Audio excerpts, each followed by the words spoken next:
Welcome to Coffee and History, a conversation with Alabama heritage. We are your hosts. I'm Rebecca Minder. And I'm Caroline Gazera-McKenzie. Join us as we sit down with some of the most fascinating figures in the Alabama community. Over a hot or iced cup of coffee, we'll explore the captivating tales of Alabama, stories that educate, inspire, and hopefully entertain.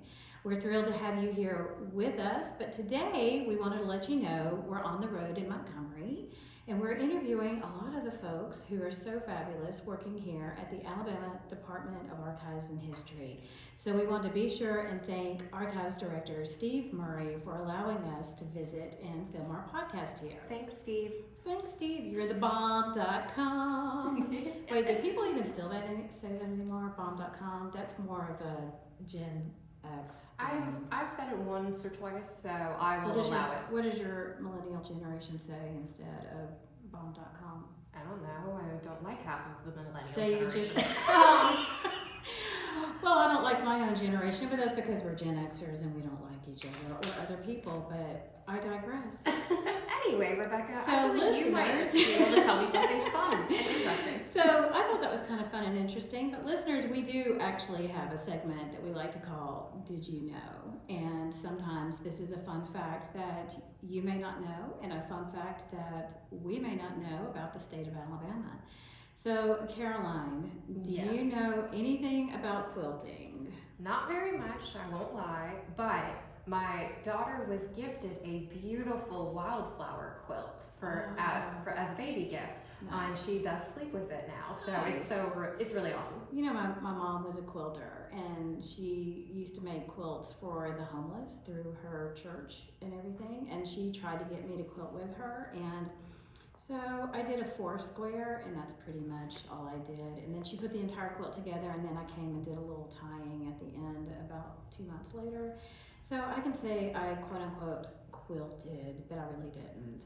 But let me tell you about our fun fact. Okay. Because obviously neither one of us are really good at quilting, but there are people who are good at quilting. Let's learn about them. So we do have this organization that was established in 1966 by a group of African American women called the Freedom Quilting Bee. And it was founded as a means for poor black craftswomen to earn money for their families. And they used primary colors, geometric patterns, and it said that it was brought back to popularity to quilting in American interior decor in the 1960s. Fascinating. I think that's a really cool thing. And I know that University of Alabama Press, I think, wrote a book or published a book about the Freedom Quilting Bee. But we also have a blog post that was recently published on alabamaheritage.com that actually goes into a deep dive about the Freedom Quilting Bee. Cool. And I absolutely recommend reading that blog. Well, you know, I think our guest might know a little bit about this as well. I don't know. We'll find out. So on today's show, we're happy to welcome Ryan Blocker, who works at the Archives in Montgomery as a museum collection specialist. Ryan has been with the Archives for 15 years, and she currently holds the position of Museum Collections Coordinator, and she's responsible for the care and preservation of a diverse collection of artifacts. So welcome to our show, Ryan. Thank you. We're glad to have you. You're awesome. So Ryan, you have a background in textiles. Could you talk a little bit more about the Freedom Quilting Bee or anything about quilting in Alabama? Oh, absolutely. Quilting. We'll be here for 6 hours. Sorry, got me started. That was my favorite subject. We know. Fabric and textiles are my specialty, of course, but the Freedom Quilting Bee, the quilts in general for women, it was a fantastic way to begin with. It was more than just utilitarian objects that they're making, more than just covers to throw in the bed. It's a piece of themselves that they're making and giving away. So you see quilts being given for special events like weddings and births, and being made to memorialize people too. So quilts are phenomenal, and our G-Spin quilters actually created, or they are synonymous with a quilt pattern called the Pine Burr pattern, which became Alabama's state quilt pattern, Oh, nice. which is a fun fact. We have a state quilt pattern. That's fascinating. Yes. And we're one of many states that have a state quilt pattern, but ours is official and in state. It became, part of the, oh man, I can't, sorry. It's okay. It's a lot of pressure. It's part of our ideology. It's Yeah. part of our It's historiography. It's part of our image. It's everything. Yes. That's It's part Alabama. of Alabama. It is strictly Exactly. Alabama. So I love that. Thank you for sharing that. I just, you ever have a problem? It's a Gen X problem, I think, for me, is that words are no longer coming to the front of my head when I they should. don't use words anymore. I stopped using numbers, then I stopped using words. So eventually, I'm just gonna stop. Yeah. But It happens. Yeah, it happens. Well, don't worry. I guess I will talk for everyone, because I'm still a millennial. Yay me. So, what is the mission of the department, and how are y'all working toward the mission? Our mission is to, from a collection standpoint, is to collect material that tells the story of the people of Alabama. So this could be in a variety of objects, from the textiles that you saw earlier on our behind the scenes tour, which, is a special part of what we got to do today. Yeah. And to items that tell a little bit of our story, from military collections to portraits that hang on the wall. So all that comes together to tell the story of the people of Alabama. Well, I know there's a lot of people who have asked me, because they know we have the affiliation with the archives, what do I need to do to donate this? And I'm talking specifically to my girlfriend whose mother was a nurse, and she keeps asking me about her mom's uniform from the war. And I just told her to give you guys a call because I didn't know if you wanted it or not. But if somebody feels like they have something that is archival worthy and that they really are strongly adamant about having you guys keep it here to protect it, what's the process with that? I mean, because I'm sure you get a lot of requests all the time, and I'm sure you can't take everything. No, but they can begin that process from our website. There is a link that you can start a donation process, Right. and you'll fill out a form that will literally tell us the story of where your material came from, who used it, and then that goes through Haley Aaron, who's our registrar here at the archives. Okay. And once a month we have a collections review committee meeting where we look at the material and we say, yes, that is a good fit for the archives. Yes, it has a strong connection to Alabama history. Right. And yes, it doesn't duplicate anything in our collection, and then we Right. take it. Because those are all factors of it. Plus, it's condition too, because if Yeah. it's something that is going to take a lot of conservation effort, then it may not be something that's good for our collection. And if it's something that doesn't tell that Alabama story, it tells more of a Georgia story, we can direct them to an institution that can help them. Okay. And that can, they Or- maybe they can that's place it good. there. Or maybe a smaller museum or something like that. Exactly. If there's not a need for it here at the Yeah. state archives, then you can direct them to other Mhm. places to go. But how many artifacts or archives do we have in the state archives? Well, I can tell you from the three-dimensional collection view, we have a little over 533,000 objects. Oh in my our collection. gosh. And they're Yeah. all housed in the Department of Archives The and History. majority are housed in this building. Oh Yes. my That's incredible. Do you know Amazing. every one of them? Can you name every one of them? Let's start now. I've set eyes on it. She might need to see them to make sure. That's a lot. I mean, it is a lot of material. I have seen, or at least opened the drawer of most material. We also commonly have reference requests for material. People who are looking for, say, I want to know what World War II material that you have in your collection. So we're constantly accessing the material so that we can make it accessible to the public, because that's part of what we do here at the archives too. Not only do we collect this material, but we make it accessible to the public. Right. That's And great. You've talked with Meredith today. Yeah, She's the she's digital the assets. Mhm. digital assets. So she's in charge of a lot of scanning of the paper documents. Mm-hmm. But We have equipment downstairs where I can scan a portrait. So that can be sent to relatives or people who are Do researching. you have to take it material. out of like the frame and everything? No, that's the wonderful thing about the scanner that's downstairs, because it will lower and not hit the frame. You can lower it to just before it's gonna hit it. And then it will scan over it. So you can scan the frame and the canvas. Wow, that's incredible. We have even scanned needlepoint, and you can actually count the needlepoint work on there. So if people wanted to recreate that, well, piece, that's really they could. cool. Yeah. And where can they find that, by the way? Oh, that's downstairs with Meredith. Okay, so that is still archives.alabama.gov? Yes. Well, what we do is we try to make that accessible, and we're working right now with the three-dimensional collections, because most of a majority of our archival collection is available online, but you won't find a lot of the three-dimensional collections online.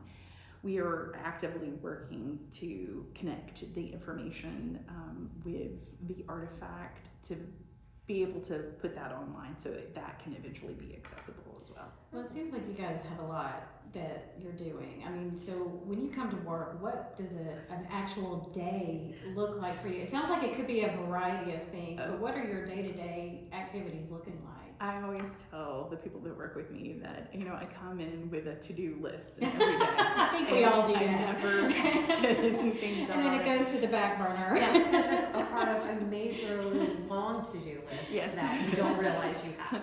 We have a lot of projects that we work on, but our part of this is the actual care and preservation of the collection. So you've talked with Alex Colvin, who's part of our EPP, which is our exhibits, programs, and publications department. And they work with making those exhibits, but we provide the information for the collections, but we also work with the care and preservation of them. So making sure that they're stored correctly and they're preserved for generations to come. So that's our main focus. But we also work with the public in getting the information on the collections. And we do a lot of people come in off of the street with material, and we'll go down to our registrar's office and talk with them so that we can either begin that donation process or we can direct them into the place. Yeah. So when you have, because like we did a behind the scenes, which we'll link out to everybody for this post. Yes, it'll be on social media. It was really nice to get a tour of some of the behind the scenes stuff, but it just made me wonder, when you are working with big events like the Bicentennial or America's 250, and then there's things that you need to pull out and contribute to exhibits. I mean, what is the process with that? It seems like, how do you know what to pick and what goes and where it goes and how is it exhibited? So I was here in the beginning when not necessarily the beginning, but when the Voices Gallery was being created. And it was lots of meetings to look at what were we gonna do in here and what artifacts do we have that kind of tell this story. So for instance, we are working now on some updates, and we're on the Voices Gallery, and we're also working to completely redo the military gallery. And we had to work with EPP. We come up with a thematic of what it's going to be in there, and then we look for the material in the collection that's going to match that theme. And Alabama Military Stories, which will be opening in November, it is going to tell those stories of Alabamians that have gone to war. And it's not just the machinery of war, the guns and the battles that were fought. It's about those individuals and how war changed them, and how when they came back, they changed Alabama. So, and what the military's effect is on the state, because you have towns that were built around military bases or were sustained by military bases like Selma. When the base closes, what happens? Right. Yeah. So we're also going to talk about veterans when they come back home, how a lot of them continue that service. Though it might not be in military, it might be working with the police, the law enforcement or they become teachers and they're serving their community in another way. Right. So it's going to be uniforms, it's going to be quilts made by family members as they were waiting for their loved one to come home. They're hearing these stories from his letters and they're recreating basically they're putting his story into a quilt. It comes back to quilts. Right. Does. Which is why we let it off with quilts. The card quilt is amazing, and it's going to be in the Alabama Military Stories, but it is a quilt created by the women in his family. J.L. Carr, he goes off, he's a sailor in World War II, and he's writing home to his family and telling them about his experiences and where he's been. He can't tell them where he's going because loose lips sink ships. Exactly.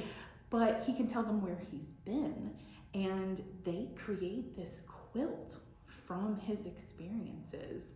One of the first things that happens to him is that his boat is hit by a torpedo and almost sinks. Wow. And it's there on the quilt. His boat is hit by a torpedo and sunk. That's also where you have to be careful with stories from family because it's not necessarily accurate.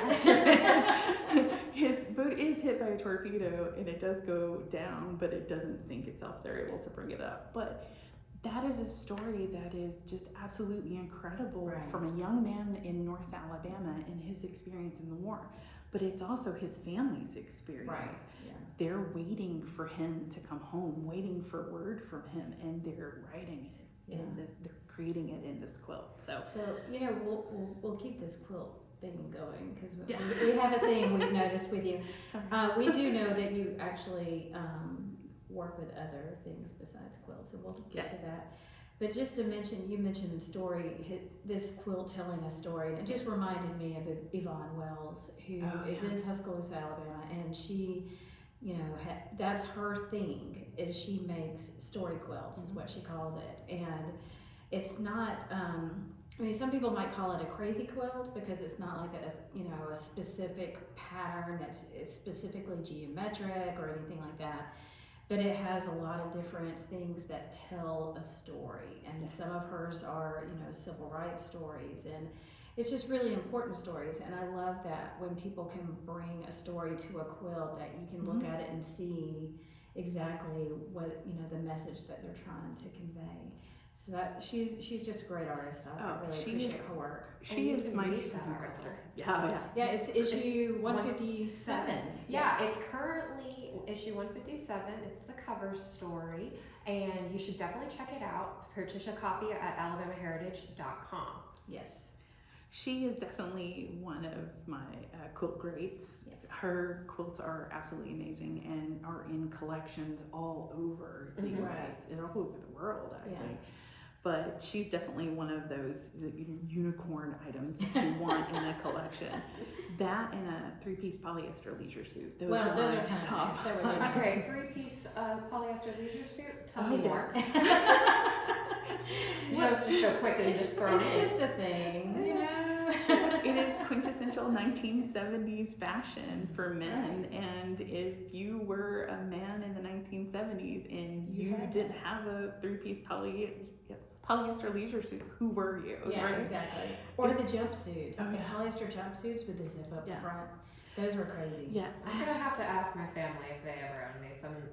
I'm sure they did. I'm showing my youth here. That's fine. But that's the thing, is we try to collect contemporarily too, so that we're not looking for materials 20 years down the road like I am now, because there are things that really speak to a period, like as a Gen Xer, we're gonna hit some of the highlights. A Laura Ashley dress with a shoulder pads, a Diana Carrington type women's business suit from the 80s, which is, again, quintessential 80s.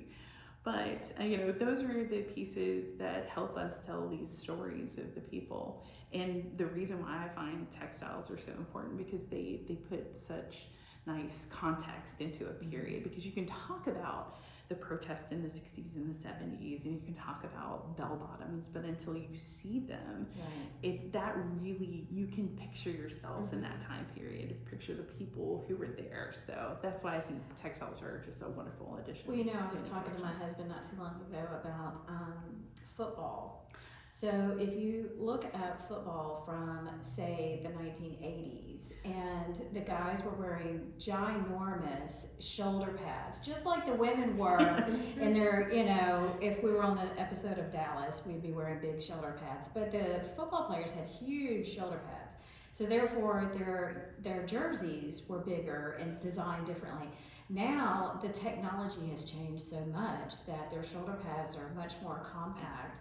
So their jerseys are even different. So something as simple, well, you can't call it simple, but something as different, as a football jersey, just thinking about how that has evolved over the years, but mainly because of the construction of what's going on underneath it with their, protection. Well, for instance, that's a good segue. In the Voices Gallery right now, in the later half, you're getting into the 20th century, we have a Bo Jackson jersey in there, and everyone who sees it is like, was he 9 feet wide? No. No. Shoulder pads. It does. Yep. It looks enormous. It's very deceptive. Yeah, it is. But that's a fantastic thing about textiles, is that the technology for making them changes. Polyester was revolutionary when it first came out. It was going to be the fabric that was going to outlast everything. And it's actively degrading. Yes. Yeah. Everybody's into rayon now. Exactly. So nice little cotton blends or something. So, but you actually, Ryan, you do more than just textiles, right? So tell us some of what's the variety of materials, or I'm going to say materials, meaning what are the variety of mediums that you actually work with in the collections? Because you're not just working with quilts. Oh no, absolutely. Military collections, that's everything from uniforms to machinery carried in the war. You have portraits, oil on canvas portraits that are hanging in the hallways here at the archives and our storage areas, and most of the portraiture that you'll see over at the state capitol belongs to us as well. That's part of our collection. So to archaeological, anthropological material that's there as well. Yeah. So I also heard that you are an expert in brooches and other jewelry. Yes. I think I've been told she's the brooch queen here. The woman of many talents, And obviously. she has a brooch club. So, do you want to, is there a story behind why you love brooches, or could you tell us more about how you got into the jewelry side of this area? Absolutely. It all begins with my grandmother. She was the person who was the quilter. She was the knitter. She crocheted. She sewed clothing. And one of my very earliest memories of her is in her Sunday best with her brooch on. Oh. And when she died, I inherited her jewelry box full of brooches, and it just started something from there. But she's the progenitor, if you will, of a lot of my obsessions. So do you have a favorite brooch, or would it be your grandmother's brooch? I do have a favorite brooch. It is a reproduction, actually, that I got from the Smithsonian, but it is a jailhouse door that was actually given to women who were suffragists who received jail time. So they were given this as part of the suffrage group. So it has a little door and a little chain with a little lock on it. And that's kind of cool. Yeah, that's very interesting. So again, it's something that's telling a story. That's not just a piece of art. It's actually a piece of art that has a story behind it. I love that. So have you ever made any yourself, or? Absolutely. Oh. So you okay, so you're obsessed with quilts and with jewelry. Got it. Okay. My passion is actually in historic clothing, and so I began many years ago. My grandmother taught me the basics of how to sew, and one of my first memories is her laying me down on newspaper so that she could trace out patterns for shorts or something. I can't remember what it was, but that's one of my earliest memories. And then I remember picking up pins underneath the quilt frame for her and threading needles, and so that's why I have a needle and thread tattoo. It's for my daughter and my grandmother. That's So, fantastic. I love that. I love So- that too. but yeah, I feel a need to when I see a historic piece of clothing, I like to recreate it. So I have lots of costumes that I wear. Halloween is my favorite holiday. Excellent. Usually I have recreated costumes, political figures in Alabama. I've recreated a couple of years ago, I was the Boll Weevil statue. Nice. Last Do you have year, pictures of that? oh, absolutely we do. Last year I was Electra from Birmingham. So do you have a favorite Halloween costume that you've made? Oh my goodness. I think a couple of years ago I was Agnes Baggett, who was one of the most voted women. She had held the most political positions in the state of Alabama, and I had from our collection here, we have one of her election cards where she would hand out, vote for Agnes. And I copied several of those, and I was wearing what she was wearing in the image, and I was going around actually going, vote for Agnes. I went into Steve's office. I was like, you young man, you look like a voting man. Here, vote for Agnes Baggett. And what was his response? He laughed. He's like, get out of my office. Is he just Crazy looking woman. like, no, not Work today. to do. But my coworkers have learned to Accept it. Accept And it. embrace it. Yeah. And But- let you thrive, it seems like. Well, it's fun, for when we were celebrating the centennial of women's suffrage, I created a women's suffrage uniform from 1918. And so I How long would, did that take you to make? like 2 days. Yeah. Wow. But I've Some dedication. been sewing for a A while. long time, And yeah. then, of course, like anything else, I crammed the night before. As one does. Finish it. So do you get to have, because, you gave us such a great tour, do you get to actually give tours yourself of some of the materials that we have here? I mean, can anybody come in and say, hey, I heard Ryan on this podcast and she's fantastic.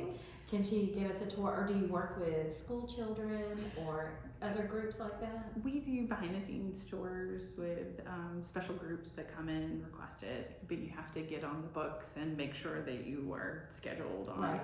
But most recently we had the Southern Legislative Conference come in, and all of the spouses of the legislators came in, and we got a behind the scenes tour, and I brought out First Lady's dresses. So we had I bet they loved that. oh, that was amazing. And there was a to die for 1930s bias cut dress worn by Dixie Bibb Graves. And not only did we have the dress, but we had a picture of her in the dress from the inauguration. So it was absolutely incredible to kind of match those together. I remember before the Museum of Alabama closed for renovations, and I'm sorry that I can't remember who it was, but at the top of the stairs there was a beautiful gown. There may have been a couple of gowns this was been a couple of years ago that were on display that I was just amazed by. Well, we had the Women in Alabama Politics exhibit where we had several gowns. We had Jamel Folsom's gown. We had Lurleen Wallace's I think that's what dress. I'm thinking Yeah. about. Yes. Okay. Jamel Folsom's dress is really cool because this is for his second inauguration. She got a dress from, I think, Love's department store that was here in Montgomery. And because their stance at that point was the making sure that cotton farmers were getting whatever they needed, that was their platform. She wore it's a cotton sateen dress, and very 1950s rhinestones all over Oh my it. heavens, yes. And we had it actually out for the Southern Legislative Conference, and it wasn't until we were there that I realized one of the people that we were working with, she's like, oh, it looks like a cotton bowl. Because it had these weird hiccups all over it, and it looks like a big cotton bowl. And well, that was their stance. That was their platform. She wore cotton sateen dress with rhinestones on it, but it was absolutely fabulous. You know what would have been hilarious is if somebody wore that when you wore the Agnes bag. I mean, yes, and put the two together. Yeah. So that would have been great. So Ryan, you've talked extensively about tons of different things on our show so far, but what has been the most interesting artifact you've ever worked with at the archives? Well, there's so much. Trying to think. My tastes lend to a little bit of the macabre sometimes with a favorite because it's an unusual piece, but earwax spoon and toothpick combination tool from the 19th century. Okay. Okay. What? We're gonna need you to explain an earwax and what? It's so in the 19th century, the Victorians loved to have little tools, and it was all about hygiene at that point. If you were wealthy, you could afford to be more hygienic than somebody who was less wealthy. So they have a small tool. It was an earwax spoon on one end. It's a small spoon, and on the other end is a toothpick. And they both retract into it. Oops, sorry. It kind of looks like this, and then an earwax spoon would come out on one end and a toothpick on the other. So that's interesting because in Japan they have little earwax spoons, but they're very tiny, but they don't have like a toothpick on the other end, or at least not any of the ones that I own. So that's fascinating that that kind of correlates throughout That the it's world. still actually around. But that's something like that would be a sign of wealth. It's absolutely fascinating. Something like eyeglasses would be a sign of wealth in the 19th century. So That's really cool. The three of us are all wearing glasses, so we're all rich. Or blind. Or both. I'm just really blind, y'all. Just really blind. Oh my goodness. Well, listen, we've really enjoyed talking with you today, and we do have a few extra questions that we would like to ask you, if you don't mind. So, just to get to know you a little bit better. Okay, Ryan. Are you a morning, afternoon, or night person? Night person, definitely. That's when you thrive. I got it. That was quick. So, if you could explain your job poorly, what would it be? Yeah, you can do this. I gather old stuff. Right, there you go. Look, I love that answer. One thing I thought you were going to say was, I play with dead people's clothing. That's true. She plays dress up, okay? That's exactly. Well, I don't. She makes recreations. Not with the collection. What famous person would you want to have dinner with? Edith Alive Head. or dead? Edith Head, good job. Yes. Okay. Yeah, okay. I'm gonna need. All right, kind of cut her off. Wait. Okay. Edith Head. Let's talk about her. Fashion designer. Okay. And she was in the 40s and 50s, and she was creating the fashions for the Hollywood starlets. But she also branches in and is making pieces for like the airlines. So she's creating those airline uniforms. And I have one piece of hers in my own personal collection. Really? So, Wow. yeah, it's a That's big. it's an airline apron, which is really cool. But she was also, you know where I'm going with this, right? She was also the inspiration for one of my favorite cartoon characters, Edna Mode. Really? Yes. Okay, I didn't know that. Learn something new every day. Yep. All right, so how about this? Do you prefer wireless headphones or wired? Wired. I'm still in the. Hey, we get it. Yes. Rebecca's a wired headphone person in the office. Well, that's only because I use a PC, I don't use a Mac in the office. If I was using a Mac in the office, then I would be using my earbuds, which I've been told that I'm not supposed to call them earbuds because that's what our generation calls them, but that's not what they're called. You always call them earphones. So. The little earbuds that go in there? Yeah, that's even though. Goodness, earphones. y'all. Come I on. know. Like, Well, I always have a problem when they're wireless that they fall out and I lose them. So Okay, wired is That better makes for me. sense. Okay. and everyone has a preference. So, what is your favorite type of sandwich? Or are you not a sandwich person? Oh, I'm very much a sandwich person. But I'm kind of tame when it comes to this. I just like a turkey and ham combination, or maybe a turkey bacon ranch sandwich. Very good. That sounds good. All right, so what is your favorite hidden gem of Alabama?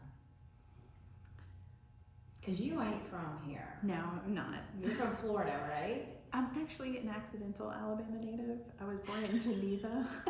You're an accidental native. I love that. If you were born here, that counts. Yeah, but Own it. I lived the majority of my life in Florida, although I've been here since 2008, so I have technically almost been in Alabama longer than We're going anybody to else. count you Okay, because thank you. you're not a Floridian. You're an Alabamian. Thank That's you. for sure. I appreciate But do you have a hidden gem? I love going to the antique stores in Birmingham. Joann's is one of my favorites.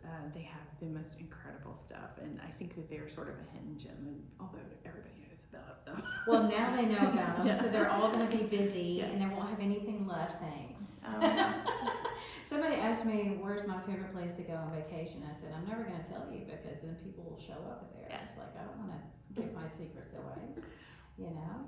Antiquing, I could see you doing that. That's right up your That's alley. where I go. Instead of a destination spot, it's an antique Well, store. that is a destination. And Birmingham has some really great ones. Yeah, That's they true. do. They really do. That's where I go. Field trip. We'll take you, Ryan. We're all about the field trips. Well, Ryan, we really appreciate you joining us today. We really had a great time visiting. Thank with you. And we want to thank our guest, Ryan Blocker, and we want to thank all of you, our listeners and our viewers, for joining us for this edition of Coffee and History, a conversation with Alabama Heritage. You can find our podcast on our website at alabamaheritage.com, as well as on Apple Podcasts, Spotify, and anywhere you find your podcast, honestly. You can also view us on our YouTube channel, where we post extended video versions. So we'll see you next time, but for now, I need more coffee. Bye, everybody. Bye.